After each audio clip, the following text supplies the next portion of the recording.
오늘은 생명의 삶 10월 20일의 본문입니다. 갈라디아서 2장 11절부터 21절까지 말씀입니다.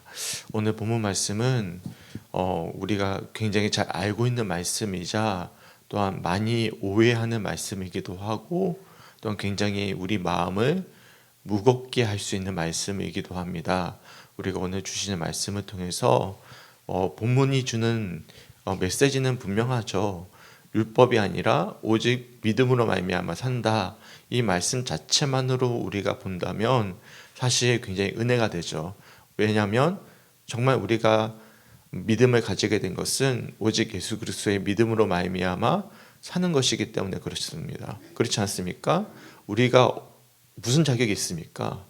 우리가 가지고 있는 어떤 노력으로 우리가 구원을 얻었습니까? 아니잖아요. 전적인 하나님의 십자가의 은혜로 말미암아 구원받지 않았습니까? 그렇기 때문에 우리가 갈라디아서 특별히 오늘 본문 20절 말씀을 가지고 우리가 뚝뚝 떼어내서 이 말씀만 가지고 우리가 믿음을 고백할 때면 굉장히 은혜로운 구절이 됩니다. 하지만 본문 전체로 본다면 단순히 은혜로운 구절만으로 볼 수는 없습니다. 왜냐하면 굉장히 무거운 말씀일 수도 있어요. 왜냐하면 이 말씀은 어디에서 비롯된 말씀이냐면 베드로의 위선에서 비롯된 말씀이기 때문에 그런 것입니다. 그래서 이 말씀이 굉장히 무거운 말씀일 수도 있다는 사실을 우리가 전제하고 말씀을 보셨으면 좋겠습니다. 우선 11절 말씀해 보시면 게바라고 나와 있죠. 게바가 누구죠? 베드로잖아요. 베드로가 안디옥에서 사도 바울과 함께 있었을 때 책망받을 일이 있었대요. 얼마나 책망받을 일이 심했으면 이 한참 후배였던 사도 바울이 베드로를 대면하여 얼굴을 직접 대면해서 책망했다라고 이야기합니다. 왜냐하면 12절 말씀에 야고보에서 어떤 일들이 이르기 전에라고 말씀하고 있죠. 이 야고보는 예루살렘 교회의 지도자죠. 그러니까 예루살렘 교회에서 어떤 사람들이 올라온 거예요. 이 사람들은 여전히 율법주의자에 매여 있는 사람들도 있었던 것 같아요. 그러니까 예루살렘 교회에서 사람들이 온다는 소식을 듣고선 이 베드로가 안디옥 교회 이방인들과 함께 식사를 하던 도중에 갑자기 그들이 온다는 소식을 어떻게 하죠? 할례자들을 두려워해서 그 자리를 피해버린 것입니다.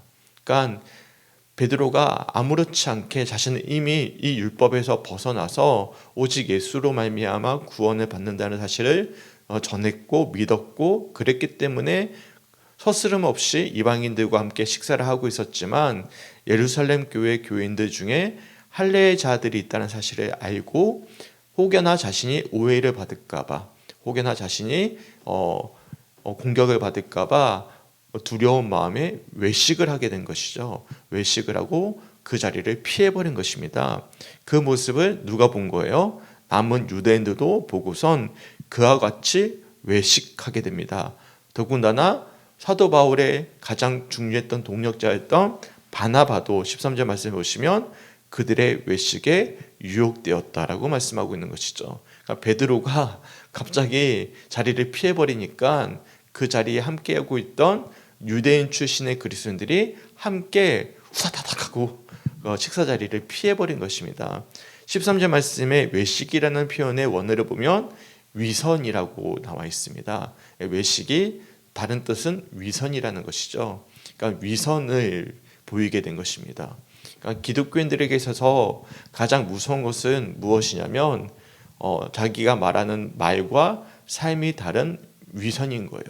위선이 정말 무섭다는 사실을 기억할 수 있는 성주교회 성도들이 되시길 주님의 이름으로 간절히 축원합니다. 그러면서 14절 말씀에 아주 강력하게 이 사도 바울이 지적을 하죠. 그러므로 나는 그들이 복음의 진리를 따라 바르게 행하지 아니함을 보고 모든 자 앞에서 바울도 그러니까 미움을 받았던 것 같아요. 바울은 이제 정말 자신의 믿음을 분명하게 밝히는 사람이었던 것 같습니다. 모든 사람 앞에서 게바에게 이른 것이죠. 뭐라고 이야기하냐면 내가 유대인으로서 이방인을 따르고 유대인답게 살지 아니하면서 어찌하여 억지로 이방인을 유대인답게 살게 하려 하느냐 하였노라라고 책망을 합니다. 그러니까 너가 지금까지는 안디옥 교회에 있는 이방인들과 함께 아무렇지 않게 식사를 하지 않았느냐. 왜냐하면 율법으로 구원받는 것이 아니라 오직 예수로 말미암아 구원받았고 이미 할례는 다 폐해졌다는 사실을 너도 알지 않았느냐. 너가 동의를 했고 함께 식사를 했는데 왜 갑자기 예루살렘 교회 교인들 중에 할례자들이 온다는 소식을 듣고선 갑자기 자리를 피했느냐. 쉽게 표현하면 왜 위선적인 행동을 하느냐. 왜 너는 왜 위선을 행했느냐. 그래서 왜 안디옥 교회에 있는 이방인들을 민망하게 만들었느냐. 그렇게 어떻게 보면 책망하게 했던 것입니다. 쉽게 표현하면 14절 말씀은 베드로의 위선에 대해서 분명하게 지적하고 있음을 우리들이 알 수가 있는 거예요. 그러면서 15절과 16절 말씀은 어떤 말씀이죠? 우리는 본래 유대인이요 이방 죄인이 아니로되 사람이 의롭게 된 것은 율법의 행위로 말미암음이 아니요 오직 예수 그리스도를 믿음으로 말미암은 줄 알므로 우리도 그리스도 예수를 믿나니 이는 우리가 율법의 행위로서가 아니고 그리스도를 믿음으로써 의롭다함을 얻으려 함이라. 율법의 행위로서는 의롭다함을 얻을 육체가 없느니라. 아멘. 아멘이죠. 실제로 베드로도 믿었던 고백이고 바울도 믿었던 고백입니다. 우리가 구원 얻게 된 것은 율법의 행위로서가 아니라 오직 예수 그리스도를 믿는 믿음으로 말미암아 구원을 얻었음을 너도 그렇게 인정하지 않았느냐. 근데 지금 너가 하고 있는 위선의 행위는 어떻게 한 거예요? 이것을 되돌려 버리는 것입니다. 과거의 모습으로 되돌려 버리는 거예요. 그러면 18절 말씀 보십시오. 내가 헐었던 것을 다시 세우면 내가 나를 범법한 자로 만드는 것이다 라고 말하는 것입니다. 왜냐하면 만일 17절 말씀처럼 그리스도 안에서 의롭게 되려 하다가 죄인으로 드러나면 그리스도께서 죄를 짓게 하는 자냐? 결코 그럴 수 없느니라 라고 말씀하고 있는 거예요. 무슨 말이냐면 우리가 죄를 짓게 되면 결국에는 누가 이 문제 원인자가 되는 것입니까? 예수님이 원인자가 되는 것이죠. 그러니까 이것을 역설적으로 표현하고 있는 좀 어려운 수사적인 표현인데요. 결국에는 너가 하는 행위는 위선적인 행위임을 지금 고백하고 있는 고백인 것이죠. 그러면서 19절 말씀이 뭐라고 말씀하냐면 나는 고백한다. 나는 율법에서 죽었다. 과거에 나는 율법주의자였다. 하지만 율법에 대하여 나는 죽었다. 나는 과거에 있었던 나는 아예 죽어버렸다. 나는 누구보다도 철저한 율법주의자였지만 이제는 나는 완벽하게 그리스도 예수 안에서 산 자다. 그러면서 고백했던 고백이 무엇이냐면 나는 그리스도와 함께 십자가에 못 박혔나니 그런즉 이제는 내가 사는 것이 아니요 오직 내 안에 그리스도께서 사신 것이다. 이제 내가 육체 가운데 사는 것은 나를 사랑하사 나를 위하여 자기 자신을 버리신 하나님의 아들을 믿는 믿음 안에서 사는 것이다. 나는 믿음 안에 사는 것이다. 과거에 나는 이미 죽어버렸다. 과거에 내가 가지고 있던 편견들, 위선들, 모든 어떤 가치관들은 다 죽었다. 이제는 오직 예수 안에서 나는 사는 것이다 라고 고백하고 있는 것이죠. 그러면 21절 말씀 보십시오. 내가 하나님의 은혜를 피하지 아니하노니 만일 의롭게 되는 것이 율법으로 말미암으면 그리스도께서 헛되이 죽으셨느니라 라고 고백하고 있는 것입니다. 자, 여기서 우리가 주목해 봐야 될 아주 중요한 화제가 있습니다. 이것은 바로 위선이라는 거예요. 위선이라는 것이 무엇일까요? 우리가 예수 안에서 죽었다라는 사실을 부인하는 것, 이것이 위선이거든요. 뭐가 죽었습니까? 우리가 예수 안에서. 과거에 우리가 가지고 있던 생각들, 편견들, 선입견들이 다 죽은 거예요. 다 죽은 거예요. 우리가 살아왔던 삶의 문화들, 환경들, 시선들이 다 죽은 거예요. 우리는 다 살아오면서 삶의 환경들이 있습니다. 저도 있거든요. 저희 부모님이 어디 출신이냐면 죄송해요. 우리나라 배경을 말씀드릴 수밖에 없어요. 우리 부모님 경상도 마산 출신입니다. 마산 출신이고 아주 강력한 보수주의자들이세요. 극우죠, 극우. 우리 아버님은 여전히 극우입니다.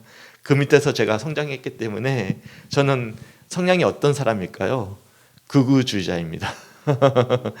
왜냐하면 평생 전라도는 빨갱이, 공산주의자 그렇게 들어왔거든요. 네, 그렇게 들어왔어요. 그런데 지금은 어떨까요? 지금도 그렇게 생각할까요? 네, 왜 그럴까요? 예수 안에서 나는 죽었기 때문입니다. 네, 예수 안에서 죽었기 때문에 이제는 정치로 보지를 않습니다. 사람으로 보지. 네, 무슨 말씀인지 이해가십니까? 그러니까 무슨 말씀이냐면 과거에 내가 가지고 있던 문화적인 환경 속에서 가져왔던 편견들, 어떤 가치관들이 죽었다라는 거예요. 그런데 내가 가지고 있는, 근데 그래도 자연스럽게 제가 가지고 있는 성향이 있어요. 어쩔 수 없이 내가 어려서부터 살아왔던 삶의 환경 속에서 가지고 있는, 베드로도 그게 자기도 모르게 튀어나오는 게 있잖아요. 이거는 부정할 수 없는 사람이 가지고 있는 한계성이 분명히 있는 것입니다. 그런데 그럼에도 불구하고 자신이 이미 가지고 있는 시선과 편견이 죽었다라는 것을 인정할 수밖에 없어요. 왜냐하면 이미 우리는 십자가에서 죽었고 이미 나와 다름을 인정할 수밖에 없음을 자기는 아는 거예요. 왜냐하면 내가 사는 것은 세상에 있는 가치관과 어떤 문화가 아니라 예수님께서 나를 살게 하셨고 그 은혜 가운데 내가 살아내고 있음을 고백하는 자들이기 때문에 그런 것이죠.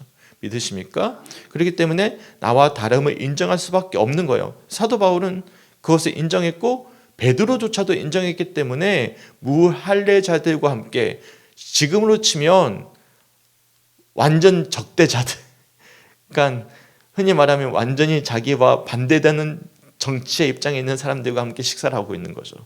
그런데 쉽게 표현하는 거예요. 지금 우리나라 상황에서 말하는 거예요. 갑자기 예를 든다면 보수주의자가 진보주의자와 식사를 하고 있는데 저기서 보수주의자가 찾아온대요. 야, 너 배신자 아니야? 그러니까 갑자기 자리를 피해버린 거지. 너는 왜 그러냐? 너 예수 안에서 같이 하나 되기로 하지 않았느냐? 사랑해 주기로 하지 않았느냐? 그렇게 되는 것이죠. 그러니까 무슨 말인지 이해 가시죠? 쉽게 표현하면. 근데 너는 이미 정치로서 신앙생활을 하려고 하지 않지 않았느냐? 너는 다 죽고 오직 예수를 살기로 결심하지 않았느냐? 사람 눈치 보지 말고 그냥 너 갈 길을 가기로 하지 않았느냐라는 이야기를 하고 있는 것인데, 쉽게 표현하는 거예요. 오해하지 마세요. 또 정치로 생각하지 마시고. 왜냐하면 사도 바울은 이것이 너무나 염려가 됐던 거예요. 분열에 대한 문제죠. 왜냐하면 이 문제가 분열을 일으키는 문제가 되어버렸기 때문에. 왜냐하면 이미 안디옥 교회에 뭐가 생긴 거죠? 분열이 일어났잖아요. 왜냐하면 이 문제 때문에 누가 상처를 받았습니까? 안디옥 교회 이방인 출신의 그리스도인들이 상처를 받을까요? 안 받을까요? 받죠. 얼마나 상처가 됐겠습니까? 갑자기 떠나버렸는데 자신들이 인정해 준다고 찾아왔다가 오직 우리가 예수 안에서 한 형제라고 이야기했다가 갑자기 자신들이 가지고 있는 편견, 이미 죽었다라고 고백했던 편견을 버리지 못하고 여전히 율법주의자의 이 유대인의 습성을 가지고 있던 그 과거의 습성대로 그냥 그의 위선으로 튀어나와서 그냥 그 자리를 피해버렸잖아요. 그러니까 어떻게 된 거예요? 상처를 줘버린 것입니다. 교회가 하나가 된 것입니까? 분열이 된 것입니까? 분열이 된 것이죠. 그러니까 이것이 기독교인들 사이에서 제일 무서운 모습들 중에 하나인 것이죠. 위선이 우리 신앙생활에 있어서 정말 무서운 것인데 이 위선은 다른 것이 아닙니다. 그것은 무엇이냐면 우리가 예수 이외의 것에 중점을 두는 이 모든 것들이 다 위선이 될 수 있다는 사실을 기억할 수 있는 우리 성주교회 성도들이 되었으면 좋겠습니다. 제가 어제 정말 잠을 잘 못 이루었습니다. 당연히 어제 이야기를 해야만 했기 때문에 어제 오후 예배 때 이야기를 말씀을 좀 드렸고, 그리고 제가 여전히 젊기 때문에 좀 언성이 높아졌던 부분에 대해서는 사과도 드렸고 여러 가지 말씀도 많이 드렸습니다. 직접 우리 한 성도님에게는 직접 전화도 드려가지고 죄송하다고 말씀도 드렸고요. 말씀을 드렸는데 한 가지만 좀 더 말씀을 드릴 게 있습니다. 그것은 무엇이냐면, 왜 동성애 반대 시위가 일반 시민들에게 지지를 못 받는지 아십니까? 잘 모르시죠? 이번에 예를 든다면 통합 측 회장 김혜식 회장 성범죄를 저질렀어요. 아무도 아무 말 하지 않습니다. 우리가 다 같이 모여가지고 함께 모여서 200만, 300만이 모여서 회개하면서 몸부림치며 우리가 눈물로 호소하지 않습니다. 그런데 동성애는 외칩니다. 왜 그럴까요? 우리는요, 절대 동성애를 저지를 사람이 아니거든요. 장로님 동성애 하실 수 있겠어요? 어우, 생각만 해도 올라옵니다. 막 토가 올라옵니다. 저도 그렇습니다. 저는 유일하게 짓지 않을 수 있는 죄가 있습니다. 동성애입니다. 저는 자부합니다. 저는 모든 죄가 있어도 유일하게 안 지을 수 있는 죄가 있어요. 어떤 죄가 있을까요? 동성애입니다. 저는 자부합니다. 저는 동성애는 절대 안 할 겁니다. 네, 저는 남자의 절대 성욕을 느끼지 않습니다. 무슨 말이냐면 이거에 대해서는 자부할 수 있는 거예요. 근데 이성애는요, 자신 없습니다. 네, 그러니까 외칠 수가 없는 거예요. 그러니까 무슨 말이냐면 그리스도인들이 동성애에 대해서 크게 외칠 수 있는 이유는 자신들이 짓지 않을 수 있는 아주 분명한 죄이기 때문에 그런 부분도 있는 거예요. 예, 이것도 생각해 보셔야 돼요. 두 번째로는 정말 지지받기 위해선 내부적인 회개가 우선 일어나야 됩니다. 왜냐하면 동성애보다 더 심각한 죄는 교회 안에 있는 목회자들의 성범죄입니다. 위선이죠, 위선.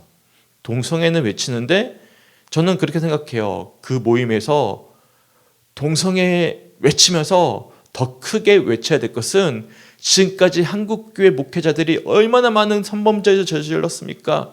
용서하여 주시옵소서. 장애어 목사님 아십니까? 그때부터 시작했거든요. 유명한 제 총회장이었는데 다 알아요. 다 우리 성도들은 모르잖아요. 세상 사람들은 다 알거든요. 왜냐하면 그 여성도 집에서 간음을 저지르다가 남자가 갑자기 남편이 들어오니까 에어컨 실외기에 매달려 있다가 떨어져 돌아가셨거든요. 네, 에어장 목사님 모르시잖아요. 교인들은 모르는 세상은 다 알아요. 네, 오래된 사건이에요. 그때부터 시작해가지고 개독교 소리를 듣기 시작했거든요. 네, 근데 이러고 모르잖아요. 왜 모를까요? 쉬쉬하니까 교회 내에서. 그러니까 세상 사람들은 어떻게 하는 거예요? 너희는 동성애 이야기하잖아. 그러면 왜 목회자들 성범죄에 대해서는 이야기하지 않아? 목회자들의 성에 대해서는 왜 이야기하지 않아? 그러니까 뭐가 되는 거예요? 위선으로 비치는 거예요. 무슨 말씀인지 이해 가십니까?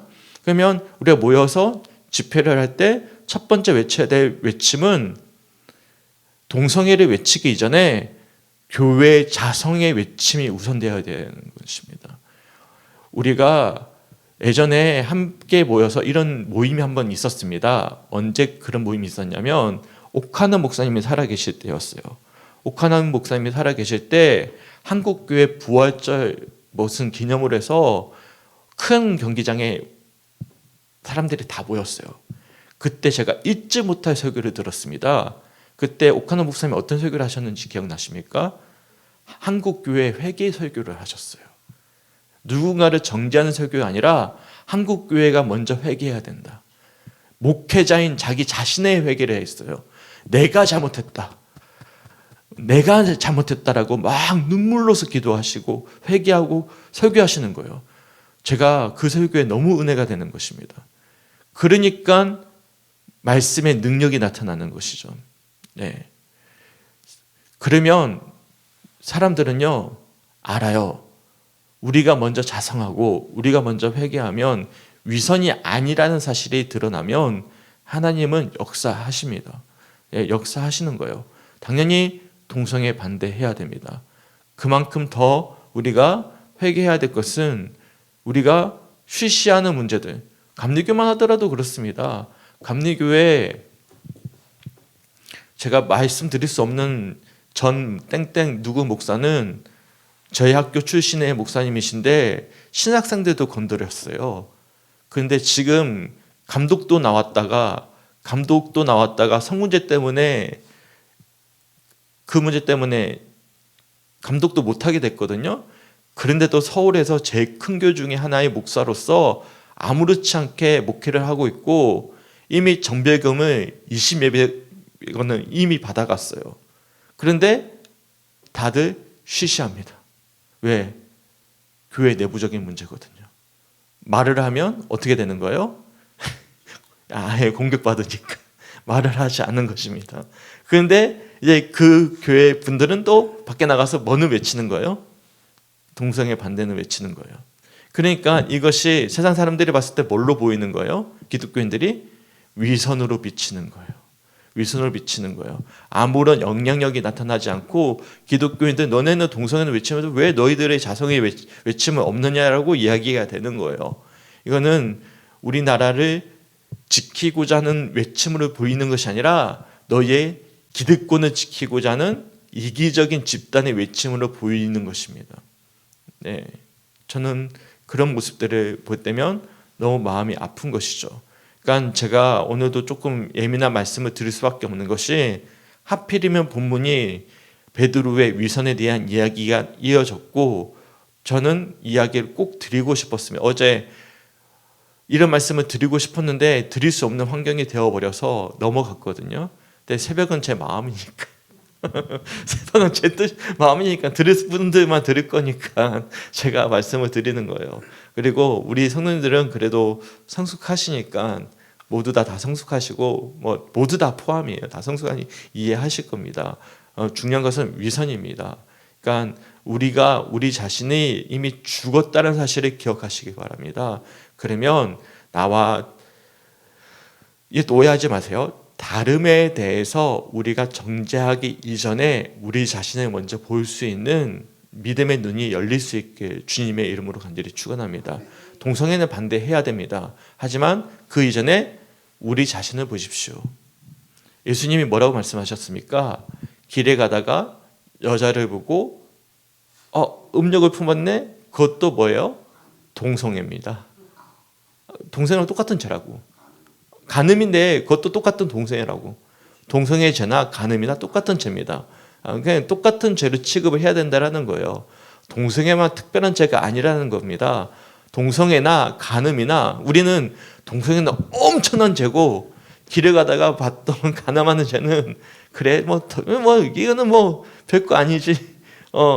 그렇게 생각해 버린다라는 거예요. 이것도 뭐죠? 위선입니다. 이게 또 위선입니다.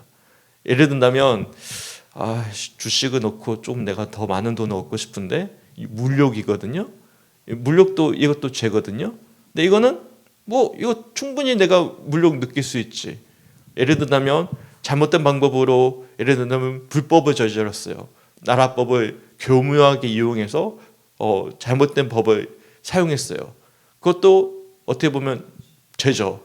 근데 이거는 우리가 스스로 합리화를 시켜요.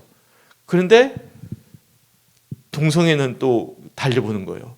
동성애 죄나 그 죄나 똑같은 죄입니다. 네, 무슨 말씀인지 이해 가셔요? 네, 그러니까 우리가 그 사실에 대해서 인정을 하지 않고 하나에만 포커스를 맞추는 거예요. 왜 그럴까요? 동성애는 죽었다 깨어나도 내가 짓지 않는 죄이기 때문에 나는 절대 안 져. 이민수가 하면 지실 거예요? 안 짓죠. 나는 자신 있거든. 이 문제는 나와 상관이 없는 문제거든. 네, 이 사실에 대해서 우리는 간과를 하는 겁니다. 내가 짓지 않은 죄에 대해서는 아주 강력하게 이야기할 수 있는 용기가 있죠. 하지만 그 외의 죄에서는 우리가 숨기는 거예요. 이것이 위선이에요. 그것을 누가 귀신같이 할까요? 사탄이 알아요. 사탄이 아니까 사람들의 마음을 조종시키는 거예요. 그리고 뭘 부각시키는 거예요? 그리스도인들은 위선적이다. 그리스도인들은 위선적으로 저렇게 외치고 있다라고 도리어 우리의 외침이 위선적인 외침으로 보이게 만들어버리는 것입니다. 그래서 우리가 외치는 외침이 순수하게 보이는 것이 아니라 기독교인들은 저렇게 위선적인데 저렇게 외치는 외침을 지지하지 않는 거죠. 우리나라 사람들 중에 동성애 지지하는 사람도 있을까요? 믿지 않는 사람들 중에 거의 없어요. 우리보다 더 싫어합니다. 법을 지지하는 사람 거의 없습니다. 통과하기 어려워요, 사실은. 우리보다 싫어합니다. 동성애 싫어하는 사람들 생각보다 엄청 많습니다.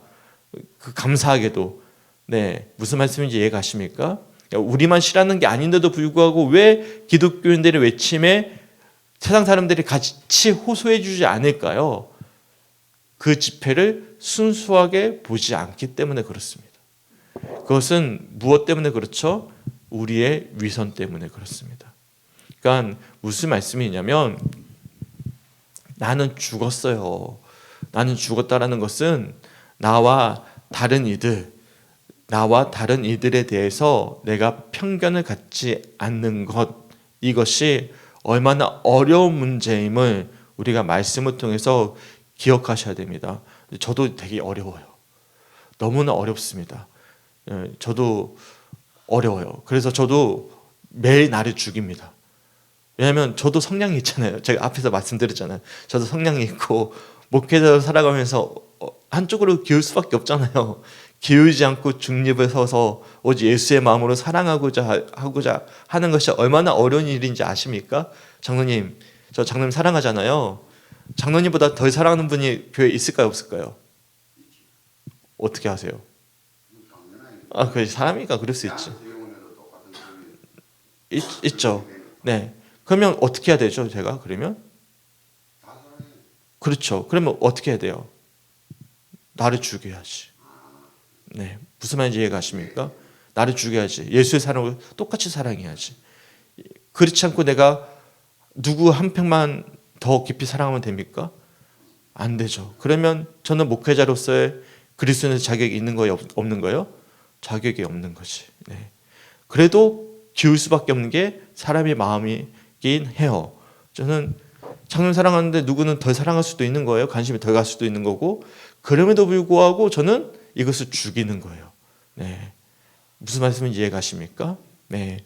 그런 말씀이에요. 그러니까 이것이 되게 은혜로운 말씀이긴 한데 전반적인 맥락에서 이 말씀을 보면 굉장히 이제 말씀 자체가 이제 맥락 속에서는 굉장히 어려운 말씀이죠. 우리가 오직 예수 안에서 산다. 내가 가지고 있는 편견들, 내가 기울어져 가는 것들, 이것을 죽이고 내가 과거의 율법이라는 것이 우리가 생각하는 단순한 율법만을 이야기하는 것이 아니라 베드로 자체가 율법주의자였기 때문에 과거의 유대인의 습성을 우리는 다 죽여야 된다는 것을 말하는 본문입니다. 단순한 교리적으로만 볼 본문이 아니라는 거예요. 왜냐하면 이 본문이 어디서 왔기 때문에 베드로의 위선에서 온 말씀이기 때문에 베드로의 율법주의였던 과거의 유대교의 습성에서 왔던 말씀이기 때문에 내가 율법에서 죽었다라는 것이 우리가 지금 알고 있는 율법주의자, 믿음주의자에서 왔던 말씀이 아니라 유대교에 가지고 있던 과거의 습성에서 우리는 죽어야 된다. 편견에서 죽어야 된다라는 뜻을 담고 있다라는 것을 기억하셨으면 좋겠습니다. 네, 이것이 또 하나의 해석의 방법이에요. 당연히 교리적으로도 볼 수도 있어요. 이건 우리가 일반적으로 해석하는 방법이고 오늘은 어제 이어서 이제 또 다른 방법으로 이제 흐름상 이제 현재 흐름상 제가 오늘은 좀 말씀을 드렸습니다. 뭐 취사 선택해서 우리가 말씀을 보면 되겠지만 저는 흐름상 오늘 말씀을 드렸고 이 말씀 속에서 우리가 정말 예수 안에서 모두를 정말로 진심으로 사랑하는 위선적이지 않는 균형이 잡힌 정말 건강한 그리스도인들, 정말로 사랑할 수 있는 그리스도인들이 되시길 주님의 이름으로 간절히 축원합니다. 아멘. 함께 기도했으면 좋겠습니다. 오늘 월요일은 한국 교회를 위한 기도인데요. 세 가지 기도 제목 읽어드리겠습니다. 첫 번째, 우리와 다른 가치관으로 살아가는 세상을 정죄하기보다 긍휼히 여기며 그리스도의 사랑으로 품어낼 수 있는 한국 교회가 되도록. 두 번째, 세상의 권력을 탐하지 않고 오직 성경, 오직 그리스도, 오직 은혜, 오직 믿음, 오직 하나님께 영광을 돌려드리는 한국 교회가 될 수 있도록. 세 번째, 목회자는 기쁨으로 삶을 헌신하며 다른 욕망을 추구하지 않게 하시고 성도들은 세상에서 그리스도의 사명으로 살아가는 신실함을 주도록. 정말로 제가 하고 싶었던 기도 제목을 똑같이 적어줬는데요. 네. 세 가지 기도 기억하셨으면 좋겠습니다. 네, 제가 더 설명드리지 않겠습니다. 저 설교 이미 들으셨어요, 사모님? 제 설교 이미 들은 기도 제목 같아요. 네, 똑같은 기도 제목을 적으셨어요. 부부는 한 몸이라고. 네, 하여튼 그렇습니다. 일단 기도했으면 좋겠습니다. 같이 기도하겠습니다. 하나님 너무나 감사합니다. 오늘 주셨던 말씀 사실 두렵고 떨리는 마음으로 말씀을 나눴습니다. 성도님들이 오해하지 않고 정말 나누고 싶은 본질만을 잘 들을 수 있도록 인도하시고 분별할 수 있도록 인도하여 주셔서 편견 없이 정말로 우리가 예수님의 사랑으로 우리 자신을 정직하게 되돌아보면서 정말로 믿음의 정도의 길을 걸어가는 정직한 그리스도인들이 될 수 있도록 인도하여 주시옵소서. 위선적인 그리스도인들이 아니라 정말로 주님이 보시기에 우리는 정말로 십자가 아래 죽었음을 고백하면서 정말로 예수님 때문에 내가 살기 때문에, 예수님의 사랑 때문에 내가 살기 때문에 누구든지 정말로 믿음으로, 정말로 사랑으로 사랑하기에 넉넉한 마음을 가지고 살아낼 수 있는 믿음의 사람들 될 수 있도록 인도하여 주시옵소서. 폭력으로는 무엇으로도 바꿀 수 없지만 사랑으로는 무엇으로도 다 바꿀 수가 있습니다. 왜냐하면 예수님의 사랑으로 우리가 살았기 때문입니다. 예수님이 십자가에 죽으셨기 때문에 우리가 살았기 때문입니다. 우리가 죽을 때 세상은 살아납니다. 살아낼 수 있습니다. 주님, 우리가 그 사랑으로 살아갈 수 있도록 인도하여 주시옵소서. 우리가 이미 사랑으로 살았기 때문에 우리가 사랑으로 살아낼 수 있는, 편견 없이 살아낼 수 있는 진정한 그리스도인들 될 수 있도록 인도하여 주시고, 정말로 그렇게 기독교는 부흥했고 그렇게 기독교는 성장했는데 주님, 우리의 목소리를 내는 것도 중요하지만 또한 우리가 그렇게 사랑으로 살아내는 삶도 얼마나 중요한지를 기억하며 또한 믿음의 여정을 걸어가는 우리 사랑하는 성주교회 성도들이 될 수 있도록 인도하여 주시옵소서. 그래서 우리의 목소리와 삶이 일치하는 진정한 믿음의 여정 되는 참된 우리 성주교회 성도들, 비록 작은 교회고 많은 무리가 모이지 않았지만 중요하지 않습니다. 하나님은 한 사람을 사용하십니다. 우리 이 한 사람을 통해서, 우리 모두를 통해서, 우리 성주교회 성도들을 통해서 이 땅 가운데 빛이 비춰지게 하여 주시옵소서. 감사드리며 우리를 사랑하시는 예수님의 이름으로 간절히 기도드렸습니다. 아멘.